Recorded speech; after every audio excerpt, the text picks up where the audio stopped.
Hey guys, this is Forsaken from OCD Techies, and today I'll be taking a look at the Starcraft 2 beta. I figured that many people might be wondering whether or not Starcraft 2 will be able to carry the torch that Starcraft 1 carried for competitive gaming. I don't think that any of you should worry about that though, because Blizzard has done a very nice job of sticking to the roots, while updating Starcraft 2 enough to feel fresh. As you can see, I am playing a 2v2. I am playing as Terran and my partner is Zerg. The beginning of StarCraft 2 is a lot quicker pace than StarCraft 1, because you now start with 6 workers instead of 4. Minerals and gas remain the same. While there is 2 Vespane geysers, it is still the same overall amount, just split for faster intake. Building orders may vary, depending on what you're doing, since a lot of the units have changed, and the buildings that you have to build to get certain units have changed as well. You will need to take some time to get to know the new buildings. Scouting is still a very important aspect of the game, because you will always need to know exactly what your opponent is doing, so that you can counter him and not be caught off guard.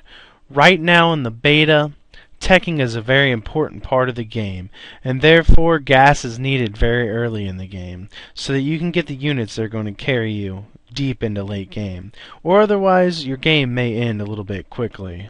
The psi limit has been increased by 1 for Terran and Protoss, while the Zerg remain at 10. Keeping your psi limit from capping out, as I'm showing with my cursor here, is your best bet. So always build a supply depot, overlord, or pylon before it reaches the max. Macro is a very important part of the game. While Blizzard did a few new things to help you macro better, like multiple building selection, macro can easily get out of hand for someone who hasn't been practicing much. As you can see here, I have some of the new units of StarCraft, the Reapers. Reapers are basically a more powerful vulture, with increased maneuverability. You can make them from your barracks, but you have to get the add-on first. Reapers are very good harassers, and they decimate probes and buildings, as you can see in the video, but are not good unit-to-unit fighters and die very quickly. Micro will be needed to keep your weak units alive. As you can see, certain units like Reapers are very micro-intensive.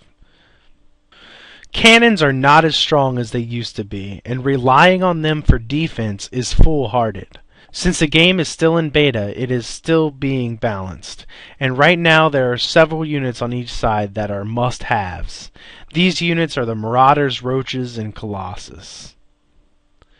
Colossus are good for backup fighters. They are very strong attacking units, but are very weak to attacks and die quickly. Therefore, the best way to support them is to have a solid front line taking the focus off of them.